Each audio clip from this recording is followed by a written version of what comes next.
My daughter, following Instagram trends, had plastic surgery to look like her idol. I found out about it too late and didn't have time to stop her, and the surgeon made a grave mistake that almost cost my daughter her life. I still remember the first time I realized something in my daughter had shifted. It wasn't a sudden explosion or a slammed door. It was quieter than that, more insidious. Emma had always been bright, the kind of girl who once loved climbing trees and running barefoot in the backyard. But by the time she turned 16, her world seemed to shrink to the size of a glowing phone screen. At dinner, she used to chatter about her friends, her classes, even silly gossip from school. Now, she sat silently, fork pushing food around her plate, eyes darting to the phone she'd hidden in her lap. I would hear the faint buzz of notifications and the small smile she reserved not for me, not for her father, not for her younger brother, but for someone out there in the endless scroll of Instagram. One evening, I tried to bridge the gap. "Emma," I said gently, "how was your day?" She glanced up, startled, as though I'd caught her in the middle of something forbidden. "Fine," she muttered. That was it. Just fine. But her eyes told another story. They looked heavier, almost bruised from hours of staring at screens, and underneath her mascara, I noticed the dark crescents of exhaustion. I began to notice changes. The way she lingered in front of the bathroom mirror, tilting her head to one side, sucking in her cheeks. The way she snapped at me when I asked if she wanted to go shopping together. "You wouldn't understand," she hissed one night, slamming her bedroom door. I wanted to say I would understand, that I had once been her age, insecure and hungry for approval. But the world she lived in was different, harsher. Her idols weren't girls from school, but carefully curated influencers, faces sculpted by filters and surgeries. The breaking point came on a Saturday morning when I overheard her whispering on the phone. I stood frozen in the hallway, listening.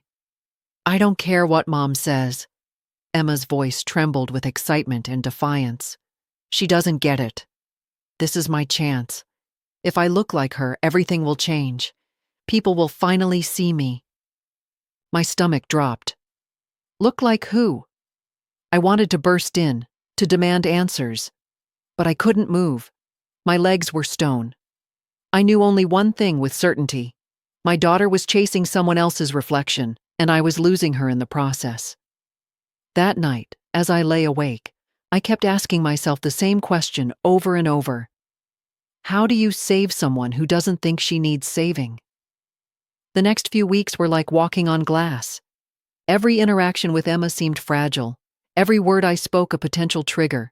She had mastered the art of silence, coming home late from school, locking her door, blasting music loud enough to drown out my questions. I told myself it was just a phase. Teenagers pulled away, tested boundaries. But beneath that rationalization was a gnawing fear I couldn't shake. Something in her wasn't just drifting, it was breaking. One night I decided to knock on her door, determined to try again.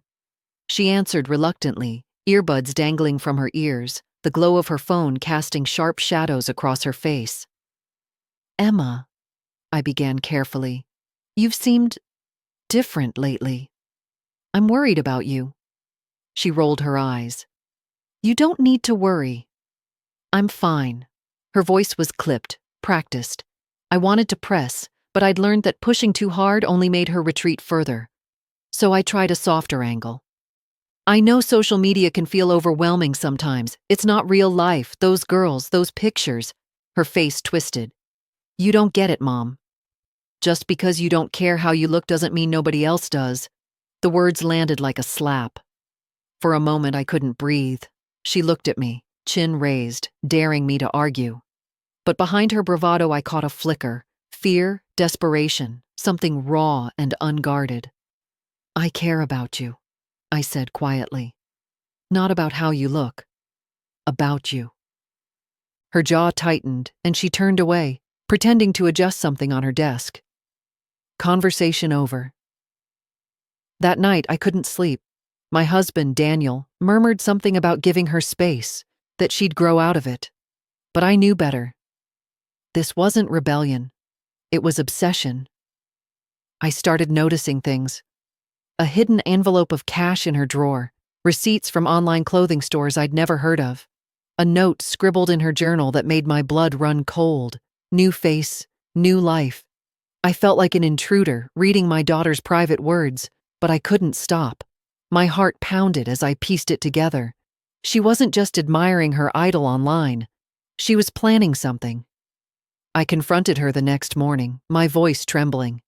"Emma, what does this mean?" I held out the journal page, unable to mask my fear. Her face drained of color. She snatched the paper from my hand, fury flashing in her eyes. "How dare you go through my stuff?" she screamed. "You're unbelievable."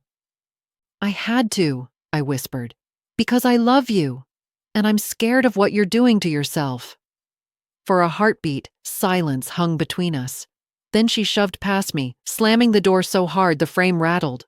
On the other side, I heard her sobbing, and for the first time, I realized how close I was to losing her. Not just her trust, but something far more permanent. The next morning, Emma was gone before I woke. She left no note, no message, just an empty bowl in the sink and the faint scent of her perfume lingering in the hallway. My stomach twisted. She never left the house without at least telling me where she was going. I spent the entire day in a fog, checking my phone every few minutes, waiting for a text that never came. When I finally heard the door slam that evening, I nearly ran to the entryway. Emma stood there, flushed and tired, her hair pulled into a messy bun. She avoided my eyes, brushing past me. I caught a glimpse of a glossy pamphlet clutched in her hand before she stuffed it deep into her bag. "What's that?" I asked, my voice sharper than I intended. "Nothing." "Emma." I stepped closer, reaching for her bag. She jerked away. "Stop treating me like a child," she snapped. But in that instant, the pamphlet slipped out, sliding across the hardwood floor. I bent down before she could grab it. The words on the cover made my knees weak. "Transform your life. The New You Clinic." My hands trembled. "What is this?" Her chin lifted defiantly. "It's my choice." "You can't stop me." The words hit me like a physical blow. My heart pounded. "Emma, you're 16. You don't need surgery. You're beautiful as you are." "You don't understand." Her voice cracked, the anger dissolving into something more fragile. Tears welled in her eyes. "Every day I wake up and I hate what I see. Do you know what that feels like? To be invisible? To never measure up?" I swallowed hard. My instinct was to hold her, to take away the pain, but she bristled at even the idea of comfort. "You're not invisible," I whispered. "Not to me. Never to me." She shook her head violently. "It doesn't matter what you think. None of it matters if the whole world sees me as nothing." For the first time, I saw the depth of her torment. This wasn't vanity. It was a wound, deep, festering, poisoned by comparison and impossible standards. I clutched the pamphlet to my chest, as if holding it might keep her from slipping away completely. "Emma, promise me you won't do anything rash. Please, just promise me." She looked at me then, really looked at me, and for a fleeting second I thought I saw the little girl she used to be. But just as quickly, the wall returned. "I don't need your permission," she whispered. Then she walked past me, leaving me with the terrifying realization that my daughter's life was no longer fully in my hands. That night, sleep refused to come. I lay awake, clutching the pamphlet under my pillow, wondering how far she was willing to go, and how I could possibly stop her. The following week I lived in a state of constant dread. Every time Emma left the house, I wondered if it was the last time I would see her as she was. She became secretive, slipping out without explanation, returning late with excuses that sounded rehearsed. I tried talking to Daniel, but he dismissed my fears. "She's a teenager, Sarah. They're dramatic. She'll grow out of it." I wanted to believe him, but each time I pictured that pamphlet, my stomach clenched. This wasn't a phase. It was a plan. One evening, I decided to follow her. It felt wrong. but the thought of doing nothing felt worse. She left just before 6, clutching her phone, wearing more makeup than usual. I waited 5 minutes, then grabbed my keys and drove after her. She took the bus downtown. I parked a block away and watched as she entered a glass-fronted office building with a discreet gold plaque near the door. Dr. Leonard Hale, aesthetic surgery specialist. My breath caught. She had actually made it this far. I hovered outside for nearly an hour, torn between storming in and dragging her home or waiting to see what would happen. Finally, the door swung open and Emma emerged, cheeks flushed, eyes shining with a dangerous mix of excitement and relief. She didn't see me. At home that night, I confronted her. "Where were you?" She hesitated just long enough to confirm my worst fears. "With friends," she said finally. "You were at Hale's office." My voice shook. "Don't lie to me, Emma." Her face drained. "You followed me?" "I had to. Do you realize how dangerous this is? You're 16. That man should never have let you through the door." Her hands clenched into fists. "He understands me, Mom." He listened. He didn't treat me like I was crazy. He said I could do a simple procedure, nothing major, just enough to fix what's wrong. Tears pricked my eyes. "There is nothing wrong with you." "You're blind," she shouted, voice breaking. "You don't see what I see every day." "You don't see the comments, the likes, the way people treat me like I don't exist. If I looked like her—" She stopped short, biting her lip. "Like who?" I demanded. She looked away, whispering the name of an influencer I vaguely recognized from her feed. A girl with impossible cheekbones, pouty lips, and millions of followers. "Emma," I pleaded, "that girl isn't real. She's manufactured. Please don't do this." But my daughter's expression had hardened into something unyielding. "It's already decided, with or without you." In that moment, I understood the depth of my helplessness. I could lock every door, cut off every dollar, but she would still find a way. And I feared that the next time she walked through one of those doors, she might not walk out the same. 2 days later, I found the envelope of cash was gone. Emma had emptied it, every last bill. My heart dropped into my stomach. I tore through her room, desperate for clues, but there was nothing. No pamphlets, no receipts, not even her journal. She had covered her tracks. When she came home that night, her cheeks glowed with a strange anticipation. She barely touched her dinner. I studied her face, searching for cracks in her facade. "Emma," I said, trying to keep my voice calm, "what did you do with the money?" She froze, fork halfway to her lips. "That's none of your business." "It is my business," I snapped. "You're my daughter." Her eyes narrowed. "Then maybe you should trust me for once." I felt anger flare, but underneath it was terror. "I do trust you." "But I don't trust him. That surgeon, he's a predator. He's exploiting your insecurities."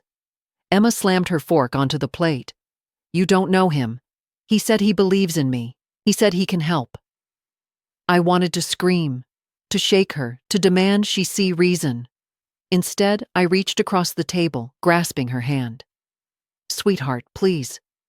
You're 16. Your body is still changing. Surgery could ruin your health, your life." She jerked her hand away. "You just don't want me to be happy." Her words pierced deeper than she could have known. For a moment, I couldn't speak. Later that night, I checked her phone while she showered. My guilt was suffocating, but I couldn't stop myself. That's when I saw the email confirmation. Pre-surgical consultation. Procedure scheduled. March 14th. Deposit received. My vision blurred. March 14th. That was only 5 days away. I confronted her immediately, holding out the phone. "What is this, Emma? Tell me it's a mistake." She yanked the phone from my hand, her face pale. "You had no right—" "Stop!" My voice cracked. "Do you understand what you're doing? This isn't a haircut. This is your body, your life. If something goes wrong? Her eyes filled with tears, but she lifted her chin stubbornly. Then at least I tried? At least I won't spend my life hating myself. The words shattered me. She truly believed this was the only way forward. That night, long after she fell asleep, I sat at the kitchen table staring at the confirmation email. I could report Hale. I could storm his office. I could beg, threaten, do anything to stop her. But the truth hollowed me out. Emma was already in too deep. She didn't see me as her ally anymore. She saw me as the enemy. And if I pushed too hard, I might lose her completely. The days leading up to March 14th felt like a countdown to disaster. Each sunrise tightened the knot in my stomach. I tried to talk to Emma, tried to plead with her, but every attempt only built higher walls between us. She avoided me, barricading herself in her room with headphones and ring lights, endlessly filming, scrolling, editing. On March 13th, the night before her scheduled procedure, I made one last attempt. I knocked on her door and, after a long pause, she opened it. She looked exhausted, though her face was caked with makeup, her lips overlined, her hair perfectly styled. She was rehearsing the person she wanted to become. "Emma," I whispered, my throat raw. "Please don't do this tomorrow." Her eyes darted away. "It's already set." "You can't stop me," I stepped closer, desperate. "You think this surgery will make people love you?" "It won't. The people who matter already do." Her voice trembled. "You don't get it. Nobody wants me. They want her." She tapped a photo taped to her mirror, the influencer with the surgically perfected face. If I looked like her, I'd finally matter. I wanted to rip the photo down, to tear it to shreds, but instead I just said, "You matter to me. You've always mattered. Nothing could ever change that." For a moment, her mask cracked. Her eyes softened, and I thought I might have reached her. But then she shut down again. "It's too late." She closed the door. I spent that night pacing the hallway, sleepless, every nerve in my body burning. By dawn, I made a decision. If I couldn't stop her, I would at least be there. When she slipped out just after 7, I followed. My hands shook as I trailed her bus downtown, my car weaving through traffic like a shadow. She disappeared into Hale's sleek building, her figure swallowed by the revolving doors. I parked across the street, my heart hammering. Should I storm in? Call the police? Call Daniel? Each option felt futile, humiliating, desperate. Finally, I forced myself inside. The lobby smelled of antiseptic and expensive perfume. Behind a glass counter, a receptionist gave me a rehearsed smile.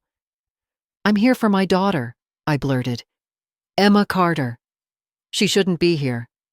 The receptionist's smile faltered. "I'm sorry, ma'am. Patients are entitled to privacy." "She's 16. My voice echoed through the sterile hall. Heads turned. "She's a child. You can't let her do this." Before the woman could respond, a door opened down the hall. Emma appeared in a paper gown, her eyes widening when she saw me. "Mom?" she whispered, horrified. And then Dr. Hale stepped out behind her, calm and polished, as though he'd been expecting me all along. Dr. Hale moved with the smooth assurance of a man used to control. His hair was silver at the temples, his white coat pristine, his smile just wide enough to suggest authority without warmth. "You must be Mrs. Carter," he said, his voice calm, almost soothing. "Perhaps we should speak privately." I stepped in front of Emma, my pulse pounding. "No, you can speak to both of us. She's a minor. She doesn't belong here." Emma's face flushed red. "Mom, stop! You're embarrassing me." Hale raised a hand, silencing her as though she were a restless patient. "Mrs. Carter, I understand your concern. But your daughter came to me of her own accord. She's remarkably mature for her age. And the procedure she's scheduled for is minor, extremely safe." "She's 16, I snapped, my voice shaking. "What kind of doctor takes money from a child?" "What you're doing is illegal." His smile didn't falter. Actually, in this state, with parental consent, certain procedures can be performed at 16. Many parents come in with their daughters for exactly this reason. I didn't consent. For the first time, Hale's expression tightened. Then perhaps we should discuss what's best for Emma together. She's clearly struggling with her self-image. Surgery can be transformative, psychologically as well as physically. I turned to Emma, grabbing her trembling hands. Sweetheart, listen to me. This man doesn't care about you. He cares about your money, about adding another face to his portfolio. He doesn't see you. He sees a project. Emma's lips trembled, but her voice was sharp. At least he's listening. At least he's not telling me I'm fine when I'm not.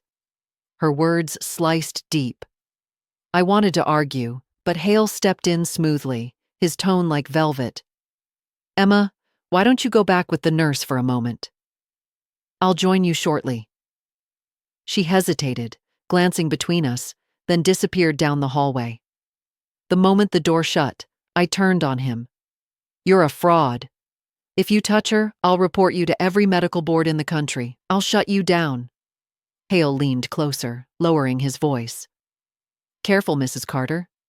Teenagers have a way of doing what they want, with or without permission. Would you rather she find someone less qualified? At least here, she's in safe hands. Safe. The word was poison. You will not touch my daughter, I hissed. Not now, not ever. For the first time, the mask slipped. His smile vanished, his eyes hardening into something cold. Then you'd better get control of her before she makes choices you can't undo. His words echoed long after I dragged Emma out of that clinic, her protests ringing in my ears. But deep down, I knew he was right about one thing. If I didn't find a way to reach her soon, she would find another door. And I might not be there in time to pull her back. The ride home was unbearable. Emma sat in the passenger seat, arms crossed, glaring out the window.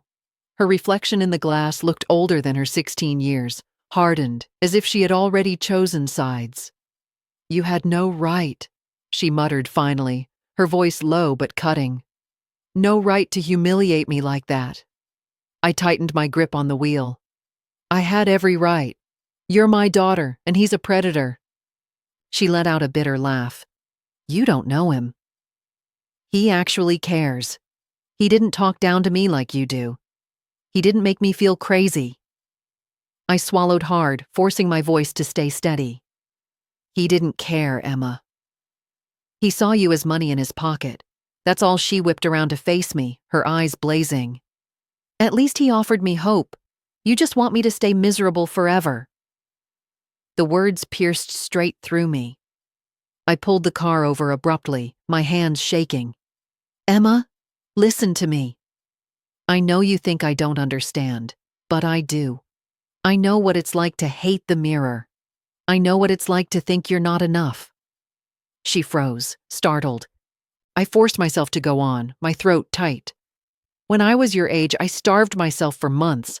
I thought if I lost 10 pounds, boys would notice me. I ended up in the hospital. Do you know what that taught me? That there's no finish line. No amount of changing yourself will ever make you feel whole. You have to find it here. I pressed a hand to my chest. Her eyes glistened, but she blinked the tears away and looked out the window again. That's your story. Not mine. The rest of the drive was silent. At home, she went straight to her room and locked the door. I stood outside listening to muffled sobs, my hand pressed to the wood. I wanted to knock, to break through, but I knew she wouldn't let me in. Later, I found a note slipped under my door in her handwriting. 4 words, scrawled in anger. You ruined everything. I sank to the floor, holding the paper like a wound. That night, Daniel tried to comfort me. You did the right thing, he said, rubbing my back. But his voice carried doubt, like he was unsure whether protecting her had only pushed her farther away. I lay awake until dawn, replaying Hale's cold words. Teenagers have a way of doing what they want. And I knew, with a crushing certainty, that Emma wasn't finished. The next week was a blur of slammed doors, icy silences, and words I wanted to take back as soon as they left my mouth. Emma drifted farther from me, her smile vanishing, her laughter silenced. It felt like she was punishing me not only for stopping her, but for daring to love her at all. One Friday evening, I came home to find her bedroom window cracked open, the curtains billowing. Her phone sat abandoned on her desk, which was unlike her. Emma never left it behind. A jolt of panic shot through me. I tore through the room, searching for clues, until I found it. Another brochure, this one for a different clinic across town. Scribbled on the back was a name and a time, Dr. Vega, 6:30 p.m. I didn't think. I just grabbed my keys and drove, my chest tight with dread. The clinic was tucked between a tanning salon and a pawn shop, its neon sign flickering. Inside, the waiting room was half empty, but there she was, my daughter, sitting rigidly in a plastic chair, clutching a clipboard. "Emma!" My voice cracked as I hurried to her. She startled, then glared. "How did you even—" I yanked the clipboard from her hands, my vision blurring as I scanned the consent form. "You lied to me." Again. "Do you realize what this place is? It's not even reputable." They'd cut into anyone who can pay. Her face crumpled, rage and desperation warring in her eyes. "I don't care. I can't live like this anymore. Don't you get it? I hate myself." Those words gutted me. I dropped to my knees right there in that dingy waiting room, clutching her hands. "Emma, please. If something happens to you, I'll never survive it. You are my heart, my everything. Don't let these people destroy you." For a moment, her anger faltered. Her eyes shimmered with tears. But then the receptionist appeared, calling her name, and the spell broke. Emma yanked free, storming out into the night. I chased her down the sidewalk, my breath ragged. "Emma, wait!" She spun on me, her voice breaking. "Why can't you just let me do this? Why can't you let me be happy for once?" I caught her shoulders, pulling her close despite her resistance. "Because happiness doesn't come from a scalpel. It comes from surviving, and I need you to survive." For a heartbeat, I thought she might collapse into my arms. But then she tore herself away, disappearing into the shadows of the street. I stood there trembling, realizing that no matter how many doors I closed, she would keep finding new ones. And I couldn't keep up forever. It happened on a humid Tuesday night, the sort of heat that made the air sticky and my patience thin. I had been simmering in a low, constant dread. And then the call came that turned my fear into a white-hot panic. A voice I didn't recognize wheezed through the line. "Is this Sarah Carter? We have your daughter here. Emergency room. She's critical." The world narrowed. I could hear my own breathing, too loud, and the distant hum of traffic as if life were carrying on somewhere else. "What happened?" My voice was small, as if I were asking permission to exist. "She had complications during an outpatient procedure. Severe bleeding. We're stabilizing her, but you need to come now." The voice was clinical, detached. I didn't stop to think. I grabbed my keys, stumbled into the car, and drove like a woman racing against a clock I could not see. Every red light felt malicious, every pedestrian an insult. I nearly hit the curb twice. Daniel called, his voice sharp with alarm. "Where are you?" he demanded. "Hospital," I managed. "ER, hurry." When I burst into the emergency room, the fluorescent lights burned into my eyes. A nurse took me to a curtained bay, and there she was, Emma, pale, tubes snaking from her, a bruise already blooming across her cheek. Her chest rose in shallow, ragged pulls. Machines beeped in a jagged rhythm that felt like a cruel metronome. "How? What happened?" My questions tumbled over each other, useless. A surgeon in scrubs approached, exhaustion carved into the lines around his eyes. "She arrived with hypovolemic shock from a hemorrhage. We suspect a lacerated artery during a cosmetic procedure done elsewhere. We've stabilized her temporarily, but she lost a lot of blood. We need to operate again to control the bleeding and assess for further damage." My knees buckled. I gripped the edge of the stretcher like it was the last rung of a ladder. "Is she going to live?" I asked, the sentence barely forming without splintering. "We're doing everything we can," he said. It was both reassurance and nothing at all. Daniel arrived like a ghost, his face a storm of guilt and fury. He wanted names. He wanted to track the surgeon down and strangle him with words. I wanted something different, to rewind time, to take every harsh word, every moment of silence, and trade it for her laughter. I wanted to have known sooner, to have been able to stop it. They wheeled her into surgery and I sat in the waiting room, the antiseptic smell gnawing at me. Time folded and stretched. Other families drifted through their own private catastrophes, yet none of them felt mine. I replayed the last months like a film I had directed into a wrong turn, the pamphlets, the locked door, the clinic's neon sign. When the surgeon returned, his face was grave. "We controlled the bleeding," he said.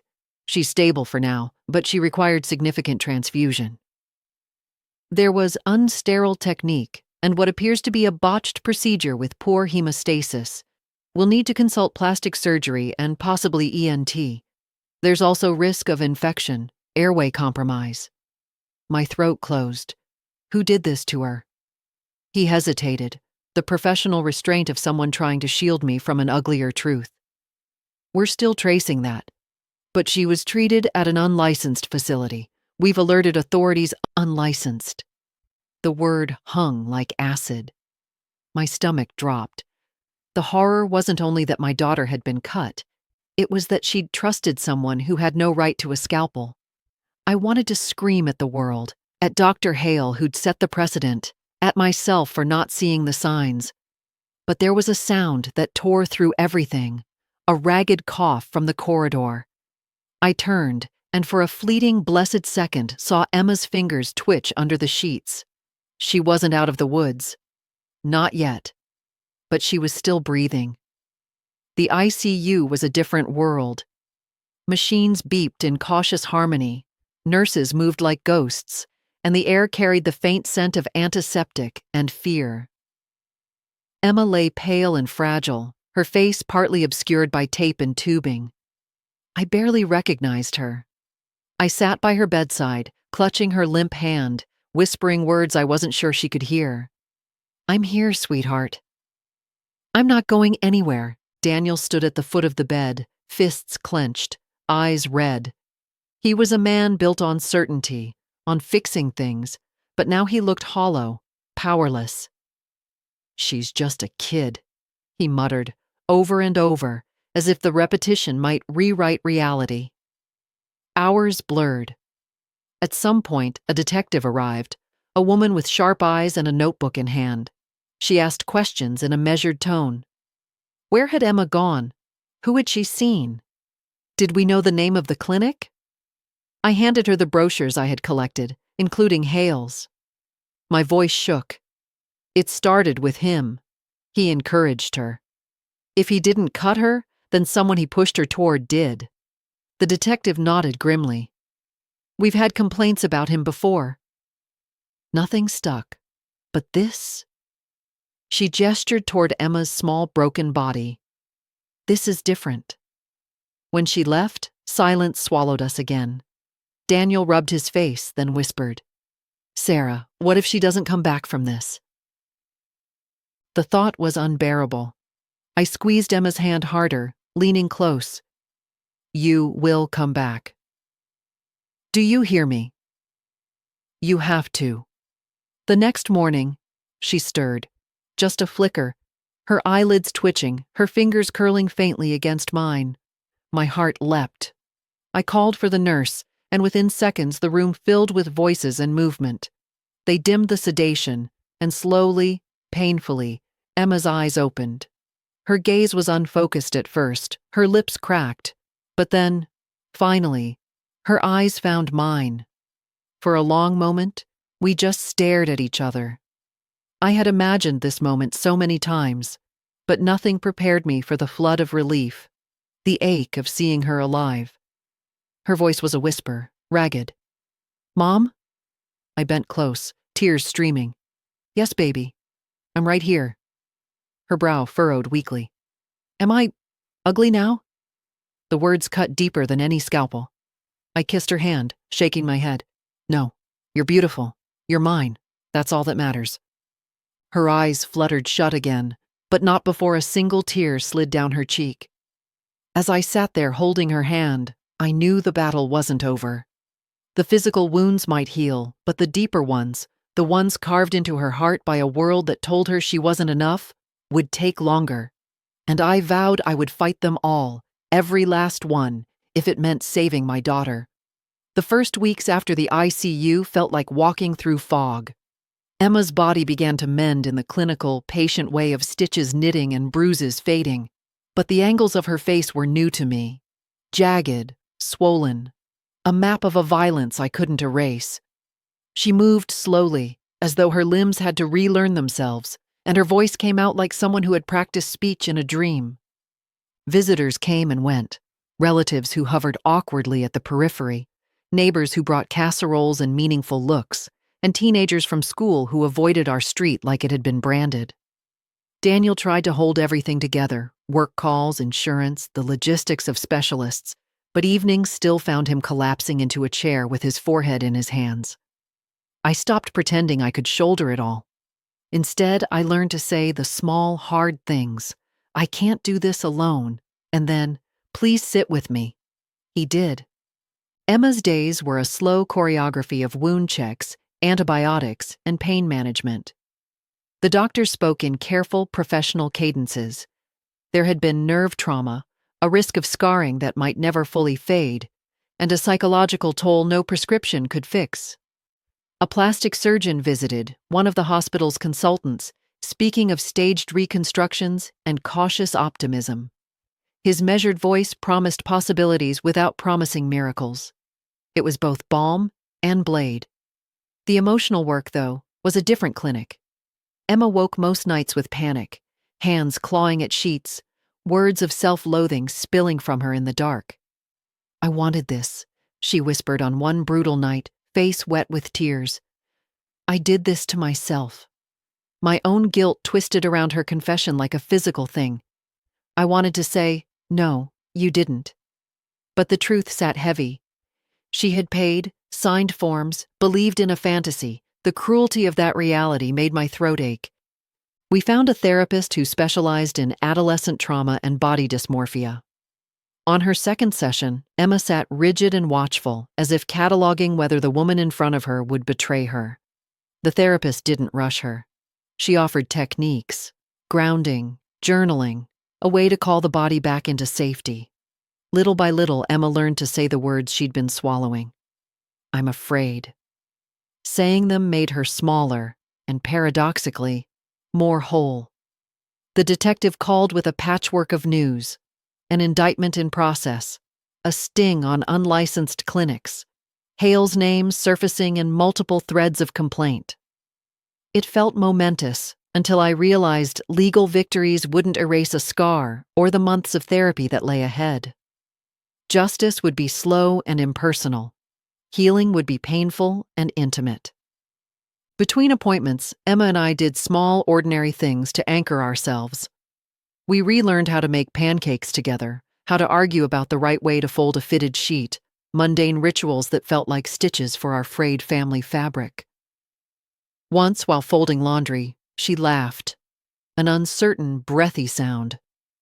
And for a sliver of time, I believed we might find our way back. Yet there were nights when the house echoed with her absence. She isolated herself online, watching videos of transformations, as if measuring how far she had fallen and how far she had yet to climb. I sat outside her door listening, forcing myself to be patient when patience felt like another currency I couldn't afford. The path ahead was long. Scars would fade, but the mirror in her mind, distorted by years of comparing herself to a curated world, would require relentless, tender work. I promised myself, again and again, that I would do whatever it took. The appointments, the calls, the sleepless nights. I would be present not as a rescuer, but as someone steady, a lighthouse when her storms came. By early summer, Emma was strong enough to come home for good. The hospital bed had been delivered and set up in her room, but she refused it, insisting on her own bed, her own space. I didn't argue. I just layered pillows, kept water at her side, and hovered more than she wanted.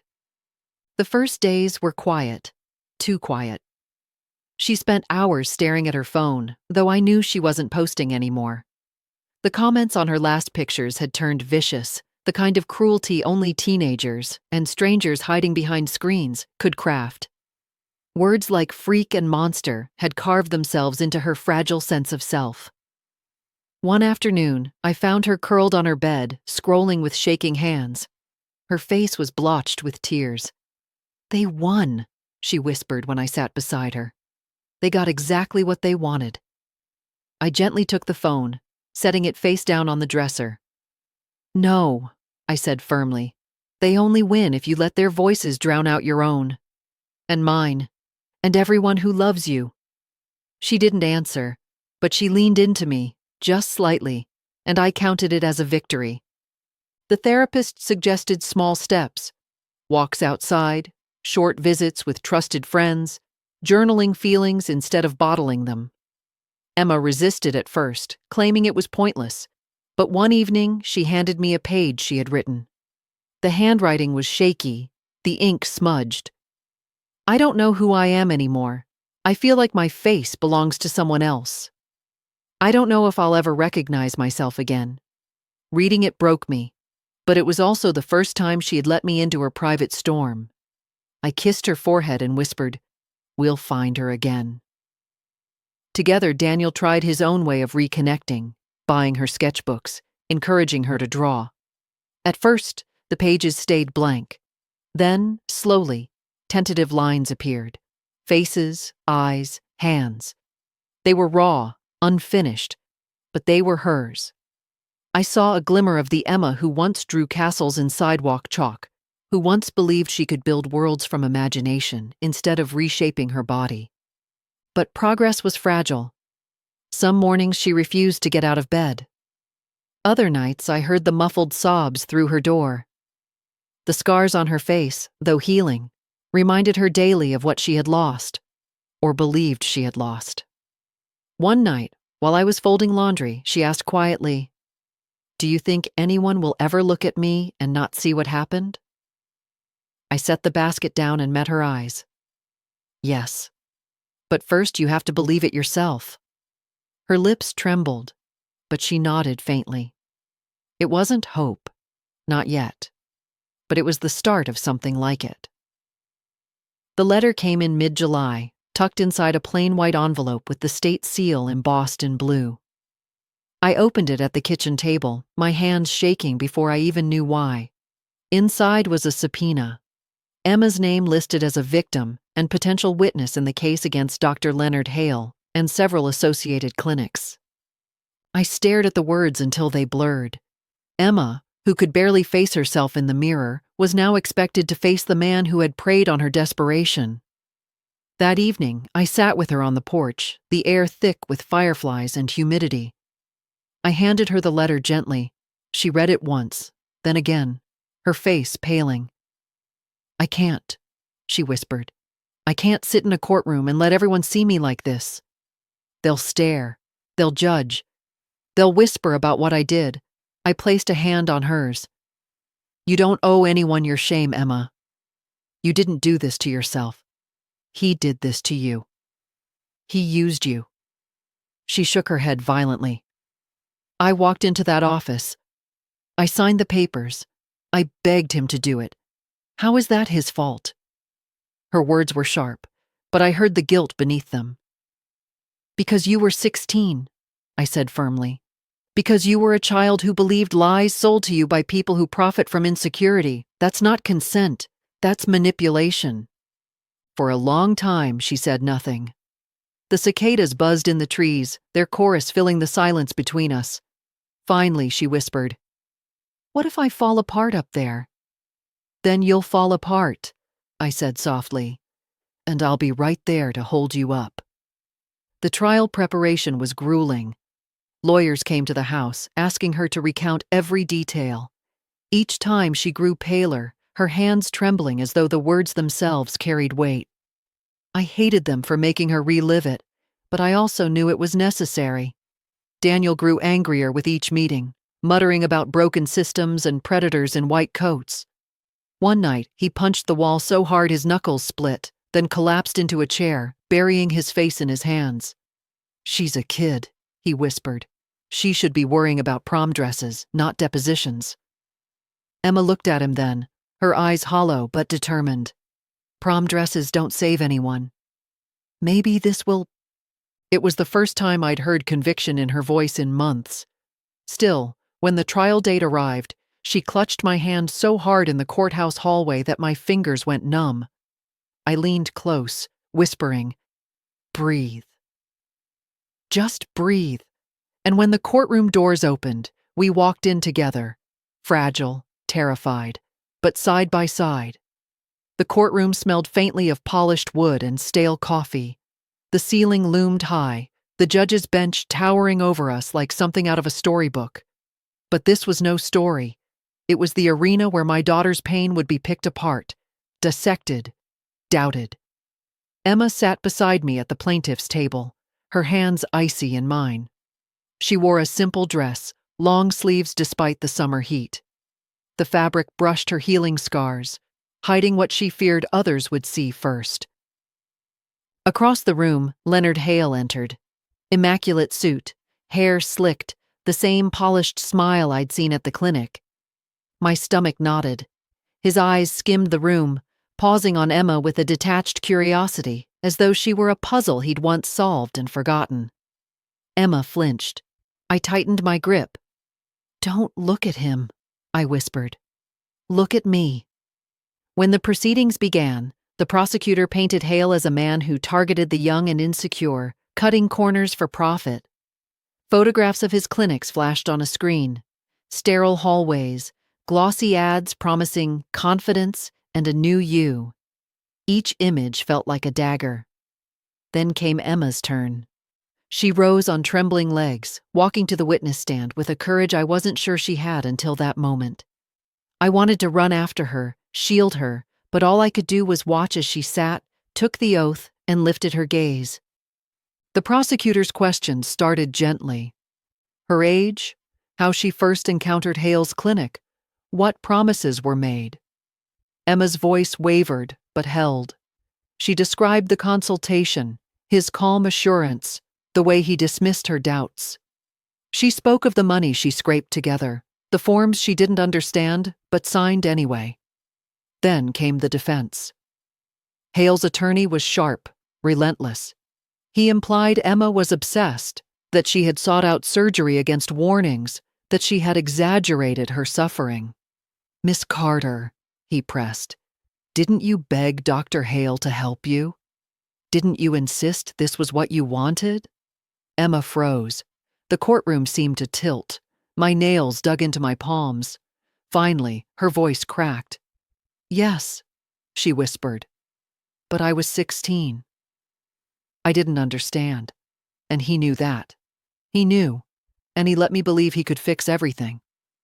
Her tears spilled, unchecked. The silence that followed was heavier than any gavel. The attorney pressed again, but the judge interjected sharply, warning him to move on. I exhaled for the first time in what felt like hours. When Emma stepped down, her legs nearly buckled. I rushed forward, catching her. She buried her face in my shoulder, her whole body trembling. "You were brave," I whispered, kissing the top of her head. So brave." Across the room, Hale sat unmoved, his expression unreadable. But I saw something flicker in his eyes as Emma's sobs filled the chamber, something that looked uncomfortably like fear. The trial stretched on for days, each one heavier than the last. Experts testified about malpractice, about unlicensed assistants who worked in Hale's orbit, about money trails that led to cash-only clinics operating in shadows. I listened, sickened, but all I cared about was the toll it took on Emma. She came home each evening drained, as though she'd been hollowed out. She barely spoke during dinner, pushing food around her plate. At night, I'd hear her sob quietly into her pillow, muffling the sound so no one else could hear. One evening, after the third day of testimony, I found her sitting on the bathroom floor, knees tucked to her chest. She had a compact mirror in her hands, studying her reflection under the harsh light. "I can't do it anymore," she whispered when she saw me. Her voice was so thin it scared me. "Every time I look at myself, I see what he did. I see what I let happen." I knelt beside her, prying the mirror gently from her hands. "You didn't let it happen, Emma. You were a child. He manipulated you. That's not your fault." She shook her head, tears spilling freely. "I'm disgusting. Everyone looks at me like I'm broken. Even in court, they pity me. I don't want pity. I just want to be normal again." Her words cracked something inside me. I pulled her into my arms, rocking her like I had when she was small. "You're not broken. You're alive. That's more than he wanted for you. And as long as you're breathing, we have a chance to rebuild. Together." The next morning, she surprised me. She put on jeans and a plain sweater. No makeup, no attempt to hide. When we walked into the courtroom, heads turned, whispers followed, but she lifted her chin. It was a fragile defiance, but it was hers. That day, the prosecution revealed photographs of other victims, girls barely older than Emma, their faces blurred for privacy, their stories chillingly similar. Emma squeezed my hand so hard my knuckles ached. "It wasn't just me," she murmured, realization dawning. And I saw it then. Her pain was still raw, but it was no longer solitary. She was part of something bigger, a fight against the man who had preyed on her and so many others. That night, after we returned home, she sat at the kitchen table sketching again. When I leaned over her shoulder, my breath caught. It was a self-portrait, not flawless, not idealized, but real. Scars and all. She looked up at me, almost shy. "I don't know if I can ever see myself as beautiful again. But maybe I can at least see myself as me." I kissed the top of her head, tears blurring my vision. "That's all I've ever wanted." The trial neared its end with the weight of something final pressing down on us all. Reporters crowded the courthouse steps every morning, cameras flashing as we pushed past. Emma hid behind sunglasses, her hand clamped tightly around mine. She hated the attention, but the story had spread. Teenager nearly dies after botched cosmetic surgery. Headlines were brutal, reducing her to a cautionary tale. Inside, the prosecution presented their closing argument. They described Hale as a man who thrived on insecurity, who ignored medical ethics for profit. They showed bank records, photographs, testimony from staff who admitted corners were cut. But it was Emma's words, replayed in the jury's memory, that carried the most weight. When Hale finally took the stand in his own defense, my stomach twisted. He was calm, too calm, his voice smooth as he described himself as a pioneer, misunderstood, a healer unfairly targeted. He painted Emma as a troubled girl who demanded surgery, who begged to be fixed. Emma's shoulders tightened beside me. I could feel her body vibrating with rage. I leaned in and whispered, "Don't listen. The jury saw you. They heard you." Still, it cut deep. Watching him rewrite her pain, twist her vulnerability into his defense, felt like being stabbed in slow motion. The closing statements came swiftly after. The defense argued for personal responsibility, that Emma was old enough to make her own decisions. The prosecution reminded the jury she was 16, a child, and Hale had the power, the knowledge, the duty to say no. And he hadn't. When the jury filed out, the courtroom emptied into uneasy silence. Emma clutched my hand, whispering, "What if they don't believe me?" "They will," I said, though inside I trembled. Hours dragged. Finally, the bailiff announced a verdict had been reached. We stood, the air thick with anticipation. Emma's grip nearly crushed mine. On the charge of practicing without proper licensure in association with unregulated clinics, we find the defendant guilty. On the charge of reckless endangerment, we find the defendant guilty. On the charge of medical malpractice and criminal negligence, we find the defendant guilty. The words thundered through me.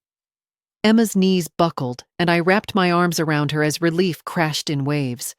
Hale's expression remained unreadable, though I caught the faintest crack in his polished veneer, an almost imperceptible twitch at the corner of his mouth. As he was led away, cameras clicked, reporters shouted, but I focused only on Emma. Her tears fell silently, but they weren't the tears of despair I'd grown used to. They were something different, something like release. That night at home, she whispered as she lay in bed, "He can't hurt anyone else now, can he?" "No," I said, brushing her hair back gently.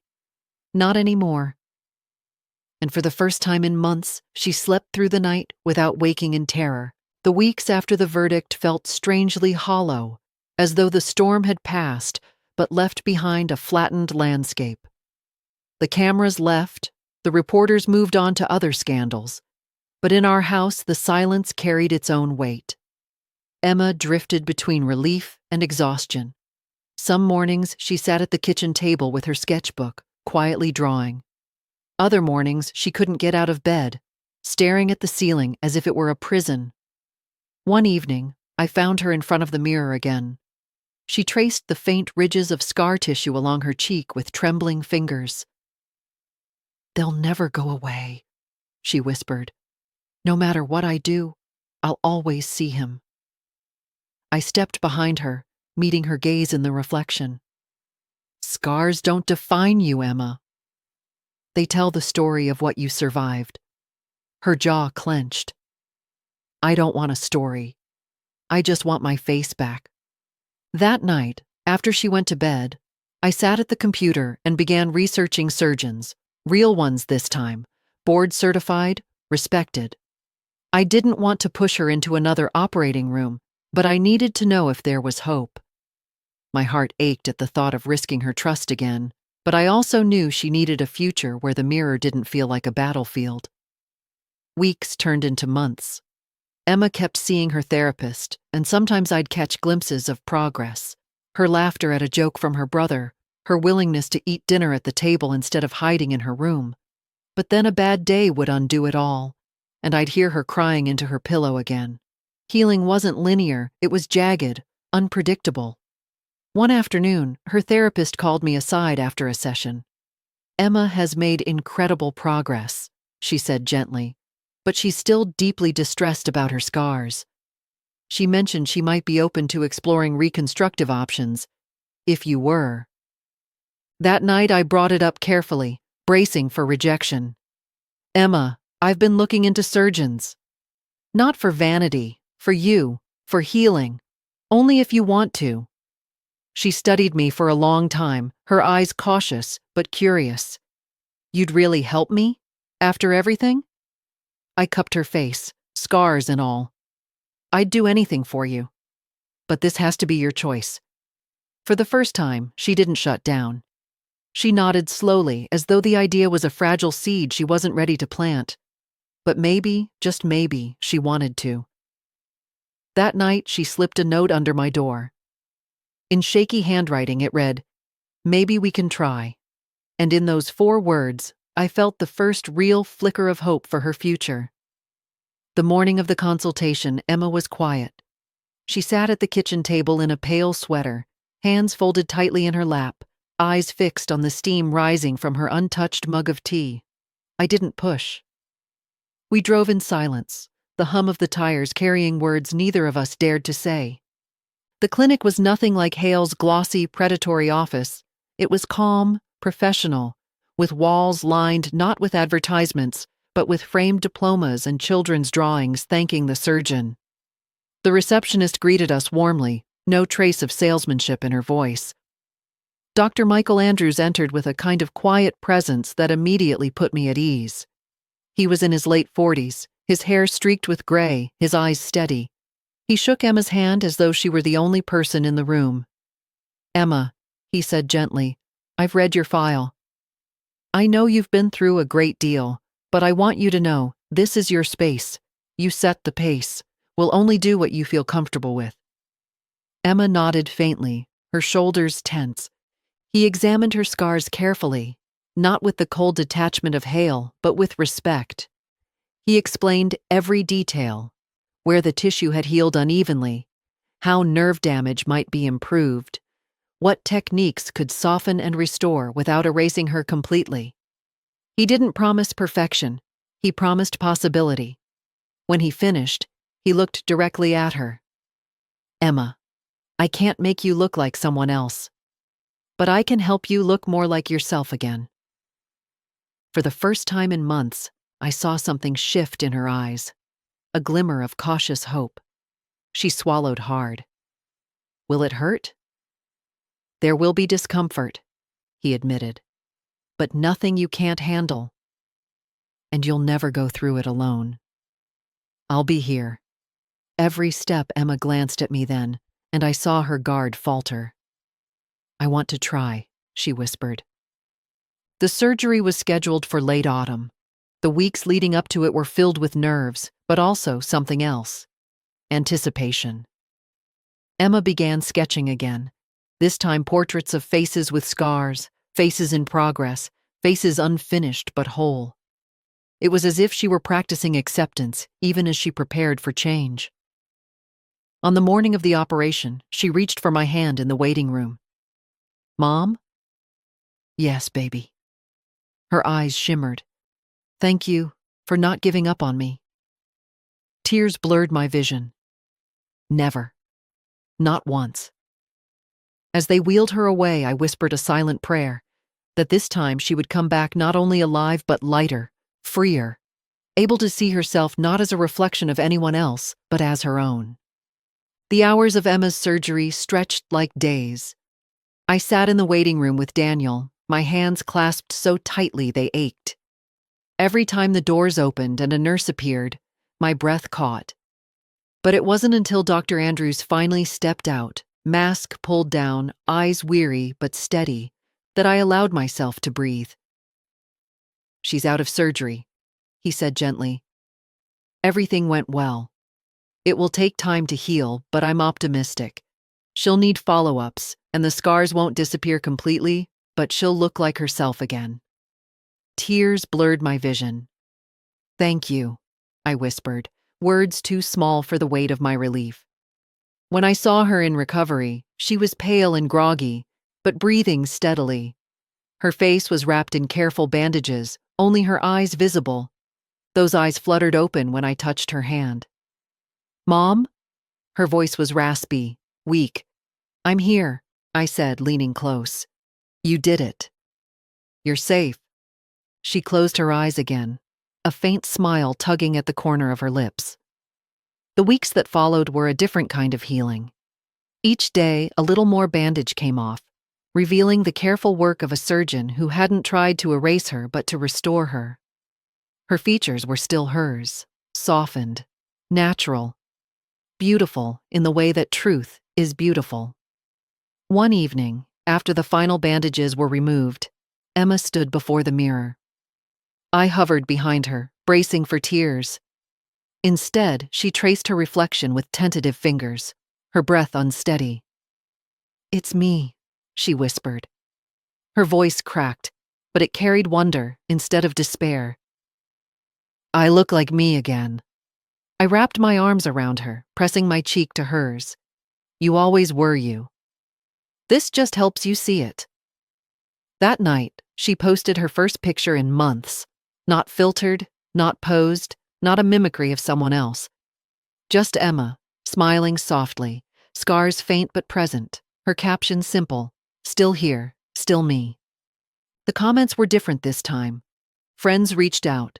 Strangers shared stories of their own scars and battles. Emma read them slowly, tears sliding down her cheeks. Not from pain, but from connection. Life didn't magically transform. She still had hard days, nights when the old doubts crept back. But we faced them together. Therapy continued. Laughter returned in bursts, and sketches filled her notebooks with faces that were imperfect, real, alive. One afternoon, she sat with me on the porch, sketchbook balanced on her knees. She looked up suddenly, eyes clearer than I'd seen in a long time. "Mom? Yes? Do you think I'll ever really be okay?" I squeezed her hand. "You already are." Okay doesn't mean perfect. It means living, loving, surviving. And you've done all of that. For a moment, silence wrapped around us, filled only by the hum of cicadas. Then Emma leaned her head against my shoulder, whispering, "Thank you for saving me." I kissed her hair, my heart full. "No, sweetheart. You saved yourself." I just refused to let go, and together, under the fading light, I felt something stronger than victory, deeper than relief. I felt us, mother and daughter, whole again,